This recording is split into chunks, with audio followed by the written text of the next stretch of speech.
श्रीमद् भागवत गीता जी की जय हो। श्रीमद् भागवत गीता के 10वें अध्याय का महत्म सुनिए सभी भक्तजन।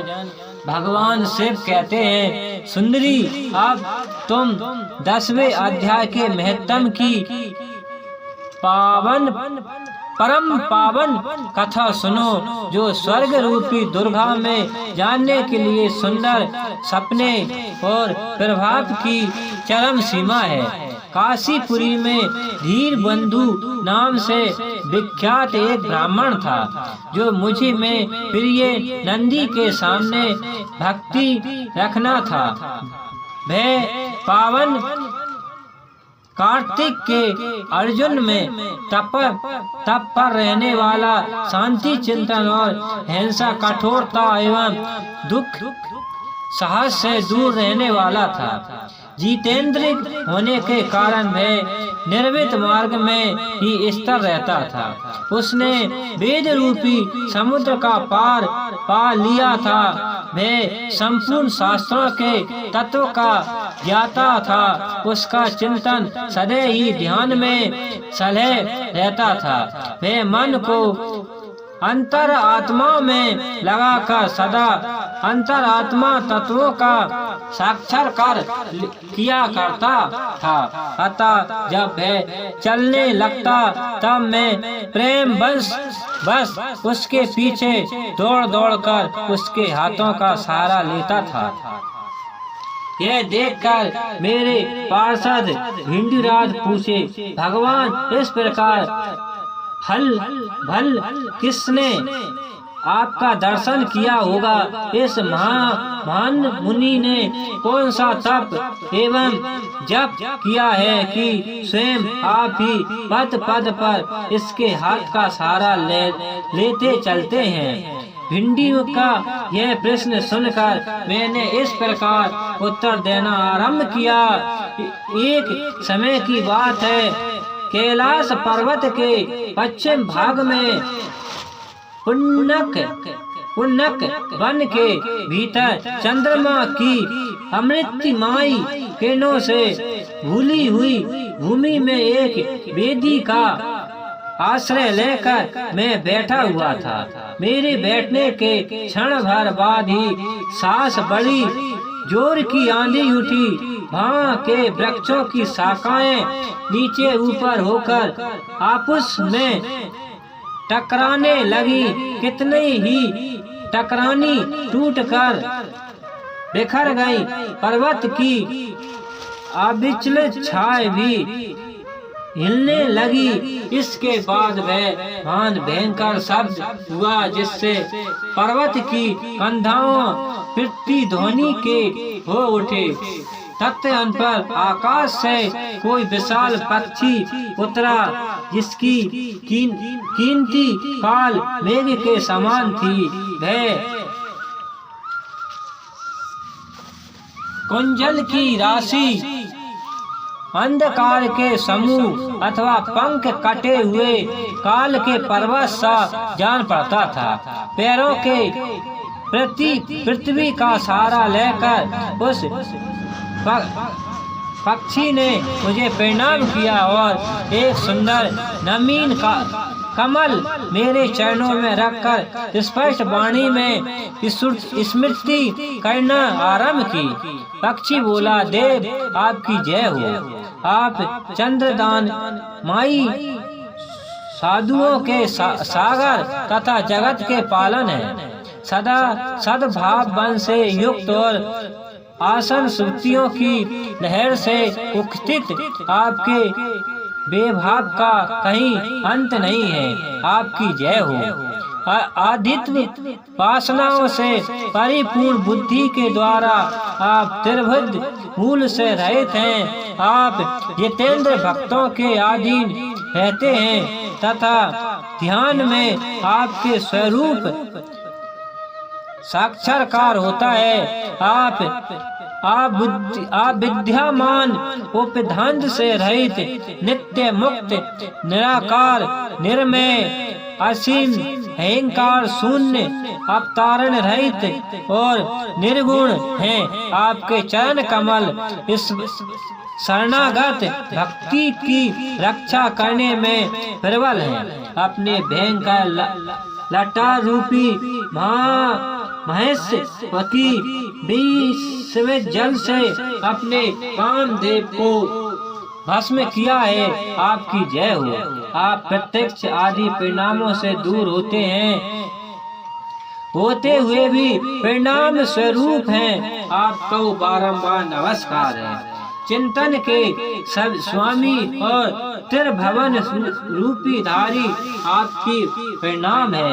मैं श्रेष्ठ योगियों द्वारा चुंबक आपके उन चरण कमलों को वंदना करता हूँ जो अपार भाग पाप के समुद्र से पार उतरने में अद्भुत शक्तिशील है।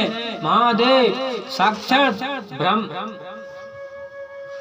बृहस्पति भी आपकी स्तुति करने की साक्षात नहीं कर सकते। मुख वाले नागराज शेष में भी इतनी चतुराई नहीं है कि वे आपके गुणों का वर्णन कर सके। फिर मेरे जैसा छोटी बुद्धिमान पक्षी की तो विस्तृत ही क्या है। उस पक्षी के द्वारा किए हुए इस तत्वों को सुनकर मैंने उससे पूछा, विद्वित तुम कौन हो और कहां से आए हो? तुम्हारी आकृति तो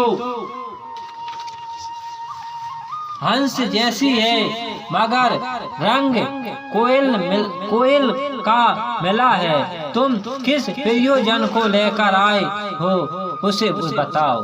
पक्षी बोले, देव सा मुझे ब्रह्मा जी का हंस जानिए। ध्रुज जिस कर्म से मेरे शरीर में इस समय कालिका आ गई है उसे सुनिए। प्रभु यपि आप सर्वज्ञ हैं अतः आपसे कोई भी बात छिपी नहीं है। तथापि यदि आप पूछते हैं तो बतलाता हूँ। सौराष्ट्र सूरत नगर के पास एक सुंदर सरोवर है जिसमें कमल लहलाते हुए रहते हैं। उसी में से बाल चंद्रमा के टुकड़े जैसे सिर्फ मृगण लेके ग्रेस लेकर मैं बड़ी तीव्र गति से आकाश में उड़ रहा था। उड़ते उड़ते सांस भांसे पृथ्वी पर गिर पड़ा। जब होश में आया और अपने गिरने का कोई कारण न देख सका तो मन ही मन सोचने लगा, अहो है मुझ पर क्या आ पड़ा है। आज मेरा पतन कैसे हो गया। पक्का हुआ कपूर के सामने मेरे स्मृत शरीर में यह कालिका कैसे आ गई है। इस प्रकार विस्मित होकर मैं अभी विचार कर रहा हूँ कि उस पोखरे के कमलों में से मुझे ऐसी वाणी सुना दीजिए। हंस उड़ते मैं तुम्हारे गिरने और काले होने का कारण बताता हूँ। तब मैं उतरकर सरोवर के बीच में गया और वह 5 कमलों से युक्त एक सुंदर कलैनियों को देखा। उसको प्रणाम करके मैंने प्रदक्षिणों की ओर अपने पतन का सार कारण पूछा। कलैनी बोली, कल हंस तुम आकाश मार्ग से मुझे लहगा कर गए हो।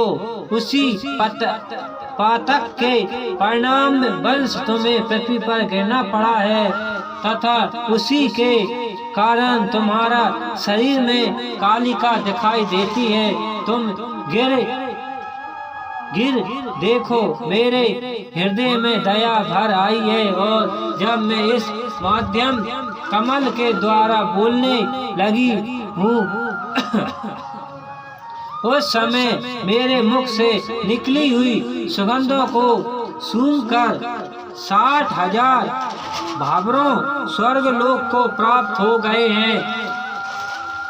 पक्षीराज, जिस कारण मुझे में इतना वैभव, ऐसा प्रभाव आया है, उसे बतलाती हूँ, सुनो। इस जन्म से पहले तीसरे जन्म में इस पृथ्वी पर एक ब्राह्मणी की कन्या के रूप में उत्पन्न हुई थी। उस समय मेरा नाम सूरज वंदना था। मैं गुरु जी की सेवा करती हुई सदा एकमात्र पवित्र व्रत के पालन में तत्पर रहती थी। एक दिन की बात है, मैं एक मोनिका को पढ़ रही थी। इसी से पति सेवा में कुछ विलोपन हो गया। इससे पति देवता कुपित हो गए और उन्होंने श्राप दिया, पापनी तू कौन हो, मेनू हो जा। मरने के बाद यपि मैं मेनू हो हुई। तत्पश्चात पति देव व्रत के प्रसाद से मुनियों के ही घर में मुझे आश्रय मिला। किसी मुनि कन्या ने मेरा पालन पोषण किया। मैं जिसके घर में थी वो ब्राह्मण प्रतिदिन प्रत्येकाल विभूतियों योग्य नाम से प्रसिद्ध गीता के 10वें अध्याय का पाठ करता था और मैं उस पाप हरी आत्मा को सुन करती थी। भ्रमित काल आने पर मैं मोनिका शरीर छोड़कर 10वें अध्याय के महत्व से स्वर्ग लोक में अप्सरा हुई। मेरा नाम पद्मावती हुआ और मैं पद्मावती प्यारी सखी हो गई। एक दिन मैं विमान से आकाश में विचर रही थी। उस समय सुंदर कमलों से शोभित इस रणमी सरोवर पर मेरी दृष्टि पड़ी और इसमें उतरकर ज्यादा ही मैंने जल क्रीड़ित आरंभ किया। त्याग ही दूसरे मुनि धूम के उन्होंने वस्त्रहीन अवस्था में मुझे देख लिया। उनके भय से मैंने स्वयं ही एक कमलिनी का रूप धारण कर लिया। मेरा दोनों पैर 2 कमल हुए, दोनों हाथ भी 2 कमल हो गए और शेष आंकड़ों के साथ मेरा मुख भी एक कमल हुआ। इस प्रकार मैं 5 कमलों से युक्त हुई हूँ। मुनिवर दुर्वासा ने मुझे देखा। उनके नेत्र क्रोधित से जल रहे थे। मैं बोली, पापनी तू इस रूप में 100 वर्ष तक पड़ी रहेगी। यह श्राप देकर वे क्षण भर में अंतर्ध्यान हो गए। कालिनी होने पर भी विस्मित योगी अध्यक्ष आत्मा के हेतम से मेरी वाणी लुप्त नहीं हुई है। मुझे लोग नेमित्र के अपराध से तुम पृथ्वी पर गिरी हो।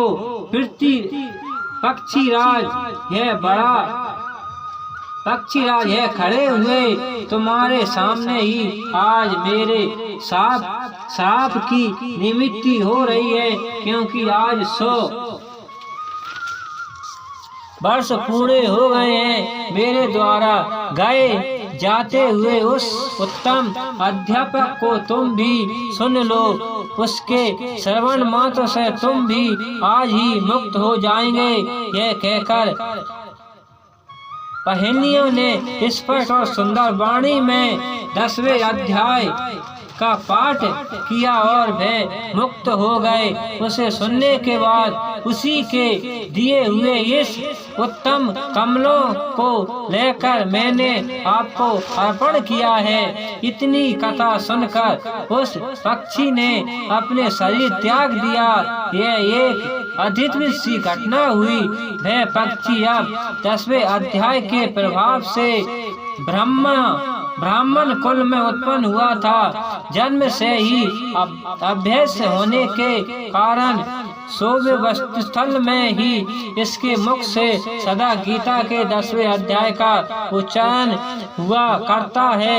10वें अध्याय के अर्थ चिंतन का यह परिणाम हुआ है कि यह सब भूतों में स्थिर शंख चक्रधारी भगवान विष्णु का सदा ही दर्शन करते रहते हैं। इसी को स्नेह पूर्वक दूषित जब कोई किसी देहधारी के शरीर पर पड़ जाती है तब वह चाहे शराबी ब्रह्म हत्यारी ही क्यों न हो मुक्त हो जाते हैं तथा पूर्व जन्म में अभ्यास किए हुए 10वें अध्याय के महत्व से इसको दुर्लभ तत्व ज्ञान प्राप्त है तथा इससे जीव मृत्यु भी पा लेंगे। अतः जब यह रास्ता चलने लगते हैं तो मैं इस हाथ का सहारा दिए रहता हूँ। भिंडी ऋग यह सब 10वें अध्याय की ही महिमा है। पार्वती इस प्रकार मैंने भिंडी ऋग के सामने जो पाप नाशक कथा कही थी वह ये तुमसे भी कही है। नर ही या नारी अथवा कोई भी क्यों न हो इस 10वें अध्याय के श्रवण मात्र से उसे सब आश्रय के पालन का फल प्राप्त होता है। श्रीमती भागवत गीता के 10वें अध्याय का महत्तम समाप्तम। बोलो श्री कृष्ण भगवान की जय। श्रीमद् भागवत गीता जी की जय हो। जिंद बाबा की जय हो। सिद्ध बाबा की जय हो। ब्रह्मगुण बाबा की जय हो। गणपति गजानंद महाराज की जय। विष्णु भगवान की जय। श्री लक्ष्मी नारायण की जय। शंकर भगवान की जय। वीर हनुमत लाल की जय। जिंद बाबा की जय। ओम जिंदेश्वर धाम की जय। सिद्ध बाबा की जय। ब्रह्मगुण बाबा की जय। लक्ष्मी माता की जय। गौरा पार्वती मैया की जय। श्री रामचंद्र भगवान की जय। सभी देवी देवतान की जय। सब संतान की जय। सब भक्तान की जय। आज के आनंद की जय। धर्म की जय हो। अधर्म का नाश हो। सत्य सनातन धर्म की जय हो। गौ माता की जय हो। अपने अपने माता पिता की जय हो। जय जय सीताराम। नमो पार्वती पते हर हर महादेव शंभु। काशी विश्वनाथ गंगे।